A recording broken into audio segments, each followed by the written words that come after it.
The battle on the outskirts of Orion 6 had been brutal. Captain Elias Vance never intended to get involved in the affairs of slavers and their victims, but when he saw the auction platform in the war-torn ruins, something inside him snapped.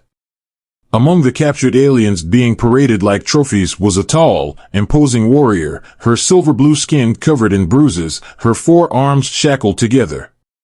Even in chains, she radiated a defiant strength, glaring at her captors with molten gold eyes that promised vengeance. Vance knew the look. It was the look of someone who would rather die than be owned. Without hesitation, he raised his rifle and fired the first shot. Chaos erupted. Blaster fire scorched the air as Vance cut down the slavers with ruthless efficiency. The alien warrior watched in astonishment as he moved through the battlefield like a force of nature, breaking her chains with a well-placed plasma shot. She collapsed to her knees, free but exhausted. For a moment, she simply stared at him, breathing heavily. Then, without warning, she pressed her forehead to the ground at his feet. "I am yours now," she said in a deep, resonant voice. Vance blinked. What?" "You have freed me," she said solemnly. "By the sacred laws of my people, my life belongs to you. I will serve you until my last breath." Vance had heard of warrior cultures with such customs, but he hadn't expected to stumble into one. He sighed. "Look, I don't own people. You're free. Do what you want." She rose to her full height, towering over him by at least a foot. "What I want," she said, eyes burning with conviction, "is to serve the one who saved me." Her name was Zaina, a battle-hardened veteran of the Drakari, a race of warrior nomads known for their fierce loyalty. Over the next few weeks, she proved herself in every way possible.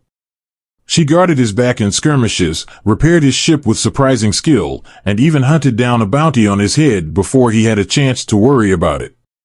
Vance tried to dissuade her, but she was relentless. One night, as they drifted through the void on his ship, he finally asked, "Why are you doing this? You could have gone anywhere. Found your own people." Zaina steadied him, her golden eyes softening.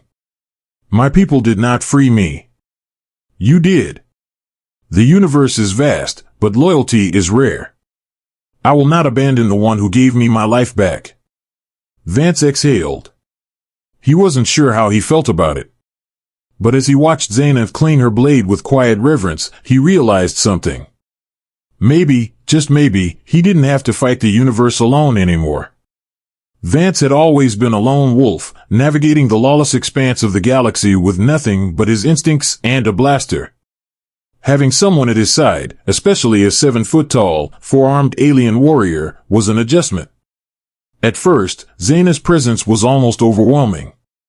She woke before him, training with deadly precision in the cargo hold, her blade slicing through the air in a blur. She insisted on accompanying him to every planet, scanning every room for threats before he even stepped inside.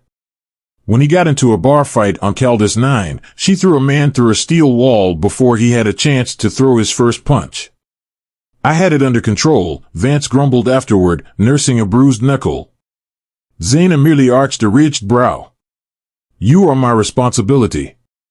I will not allow harm to come to you." He sighed. "You know, most people in the galaxy don't have personal bodyguards."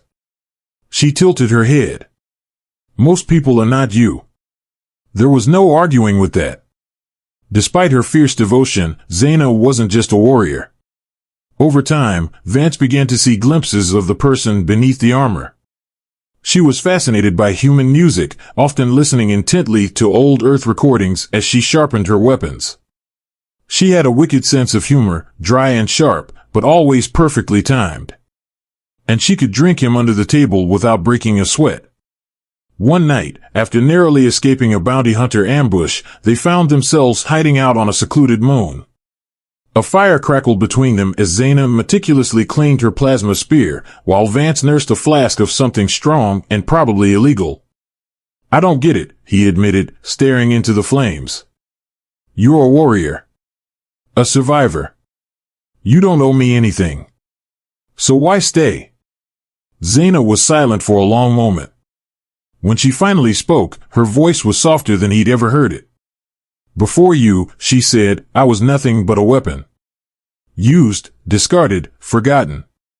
You saw me as more than that. She looked at him then, and for the first time, he saw something unguarded in her gaze. You gave me a choice, she murmured. And I choose you. Vance swallowed, suddenly feeling the weight of her words settle deep in his chest.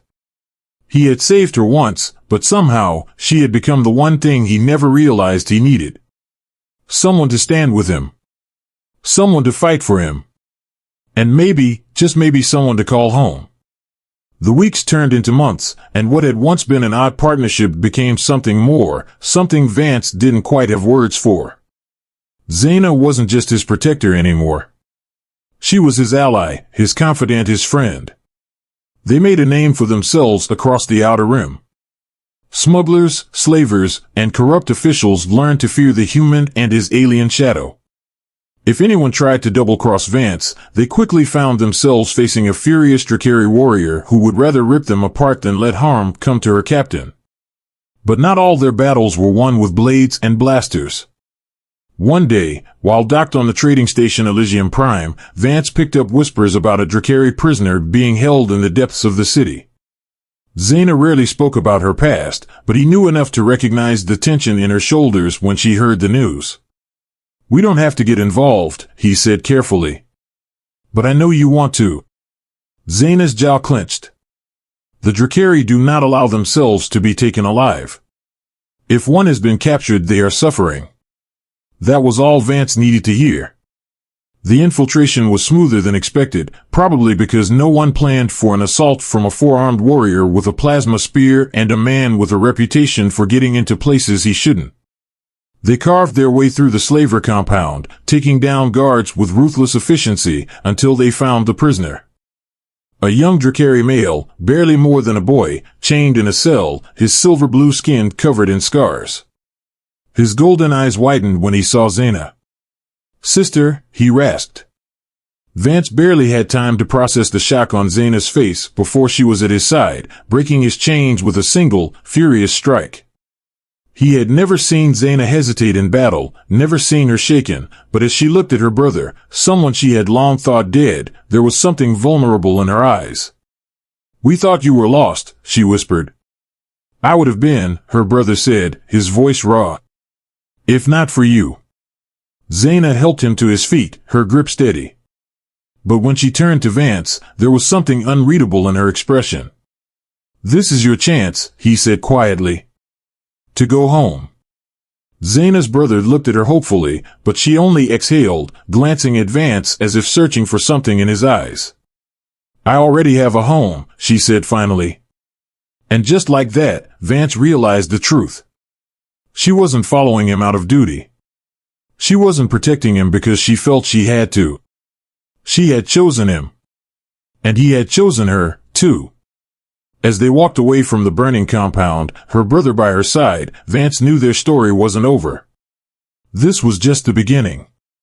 Zaina's brother, RHYX, was weaker than she wanted to admit. He had spent too long in chains, his muscles atrophied, his warrior's pride dimmed but not extinguished. As Vance flew them away from Elysium Prime, Zaina sat beside her brother in the mid-bay, carefully tending to his wounds. Vance gave them space. He had never seen Zaina like this, gentle, quiet, almost hesitant. She had always been a force of nature, but now? Now she was just a sister reunited with family. A few hours later, she found him in the cockpit, staring out into the endless void of space. Thank you, she said. Vance smirked. I don't think I did much. You gave me the chance to find him. Zaina leaned against the doorframe, arms crossed, watching him. That is more than I could have asked for. Vance nodded, but he could see something else in her eyes. A hesitation. You're thinking about leaving, he said, not bothering to make it a question. Zaina exhaled, her golden eyes flickering with uncertainty. RHYX is my blood. He is lost. He needs me. Vance's grip tightened on the controls. He wasn't sure why he felt off about that. He knew this was what she had always wanted, to find her people, to have something more than a life of battle and wandering. And yet, the idea of her walking away left a hollow feeling in his chest. "You should go with him," he said finally, forcing his voice to be even. "He's family." Zaina stepped closer, close enough that he could feel the warmth of her presence. "So are you," she murmured. Vance turned, meeting her gaze. For a long moment, they just looked at each other, a silent understanding passing between them. He had freed her once, but in truth, she had given him something in return, something he hadn't even realized he was missing. "You don't owe me anything, Zaina," he said, his voice quiet. She shook her head. "It was never about debt. It was about choice. And I choose this." Vance exhaled, tension slipping from his shoulders. "Then let's make sure your brother gets back on his feet. And after that?" He grinned. "We've got a whole galaxy to piss off." Zaina smirked, a rare, genuine expression. Good. I was starting to worry things would get boring. And just like that, things fell back into place. Maybe she could have gone home. Maybe she could have stayed with her people. But she had already found where she belonged. At his side. RHYX took time to recover. His wounds healed quickly, but the damage done to his spirit was harder to mend. He was not the warrior he once had been, and the weight of captivity still clung to him. Zaina, ever patient, trained him daily in the ship's cargo bay, forcing his muscles to remember what it meant to fight. Vance watched from the sidelines, arms crossed, pretending he wasn't impressed by how easily she slipped into the role of protector, of teacher. One night, as they drifted in deep space, RHYX joined Vance in the cockpit. The young Dracarys sat silently, staring out at the endless void beyond the viewport. "She speaks of you often," RHYX said finally. Vance raised an eyebrow. "Yeah? What does she say?" RHYX glanced at him, golden eyes sharp. "That you saved her life. That she follows you not out of duty, but because she believes in you." Vance swallowed. Zaina had never said those words directly, but he felt them in the way she stood by him, the way she protected him without hesitation. "You don't approve?" Vance asked, keeping his voice light. RHYX was silent for a long moment. Then, with a deep breath, he said, "I don't understand it. She is Dracari. She should be with her own kind." Vance leaned back in his chair, studying the younger warrior. "She made her choice." "She did," RHYX admitted. "And if I have learned anything in these past weeks, it is that my sister does not make choices lightly." Vance chuckled. "No, she doesn't." RHYX looked at him again, this time with something like reluctant acceptance. "She is stronger with you than I have ever seen her. And so I will trust her judgment." It wasn't a blessing, but it was close enough. A few days later, they found a hidden Dracari enclave on the jungle moon of Varric III, a place where survivors of their war had gathered. The reunion was bittersweet. RHYX was welcomed as one of their own, but Zaina stood apart. "You should stay," one of the elders told her. "You are of our blood." Zaina's gaze flickered to Vance. He didn't say a word. This was her choice. She turned back to the elder, her voice steady. "Blood does not decide where I belong." The elder frowned. "And you believe you belong with a human?" Zaina lifted her chin. "I know it." Vance felt something tighten in his chest. When they left the enclave, RHYX stayed behind, standing at the edge of the jungle as their ship rose into the sky. He had found his home. And so had Zaina. As Vance took them back into the stars, he glanced at her sitting beside him in the cockpit. "You really meant it, didn't you?" he asked. She looked at him, her golden eyes filled with certainty. "I will follow you anywhere, Elias Vance." And somehow, those words meant more than any oath of loyalty, more than any vow of protection. Because she wasn't just his protector. She was his partner. His family. And together, they were unstoppable. The galaxy was vast, and trouble was never far behind. With Zaina at his side, Vance found himself embroiled in even more daring escapades, smuggling high-value intel past corrupt planetary governors, toppling a few slaver rings, and, once, even stealing a prototype starfighter from a military fleet just because someone said it was impossible. But no matter how many close calls they faced, Zaina was always there, her plasma spear flashing through the chaos, her golden eyes locked onto him as if to say, "I will not let you fall." One day, trouble found them in a way they hadn't expected. They were on the rim world of Veskera 9, a desert planet ruled by warlords, when Vance's past came knocking. A bounty hunter by the name of Krell Dar, a legend among killers, had been tracking him for months. The price on his head had reached a point where even the most cautious hunters were willing to take the risk. Dar didn't come alone. He brought an army. Vance and Zaina fought their way through the city, but the odds were against them. Plasma bolts scorched the air, buildings collapsed under the weight of heavy fire, and the streets ran red with battle. Vance was a damn good shot, but even he had limits. A blast caught him in the side. He went down hard, his vision swimming. He barely registered the scream of rage before Zaina was there, standing over him like an avenging goddess. She fought like a storm unleashed.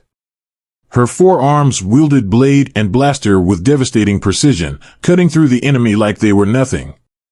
She didn't fight for survival, she fought for him. And then, in the chaos, Krell Dar himself stepped forward, a massive energy cannon humming in his hands. He fired. Zaina saw it too late. Vance, bleeding and barely standing, did the only thing he could. He lunged, slamming into her, shoving her out of the way. The blast meant for her tore through him instead. Pain exploded in his chest, white-hot and blinding. He hit the ground, the world tilting, his limbs refusing to obey him. "No!" Zaina's voice was raw, filled with something Vance had never heard before of fear.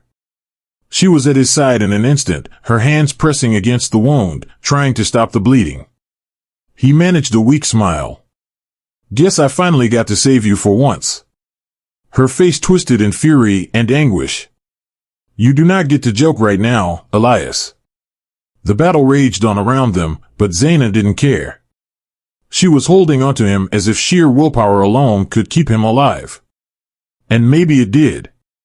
Somehow, against the odds, she got him back to the ship. Somehow, she piloted them out of that hellhole while he drifted in and out of consciousness. And somehow he survived. When he finally woke up in the mid-bay, sore but alive, Zaina was there, sitting beside him, her golden eyes shadowed with worry. For the first time since he had met her, she looked truly vulnerable. "You almost died," she said, voice barely above a whisper. "Yeah," he rasped, managing a smirk. "Didn't though." She exhaled shakily. Then, without warning, she pressed her forehead to his, a Drakari gesture of deep affection. "You are not allowed to die before me," she murmured. "I will not allow it." Vance chuckled, even as pain lanced through his ribs.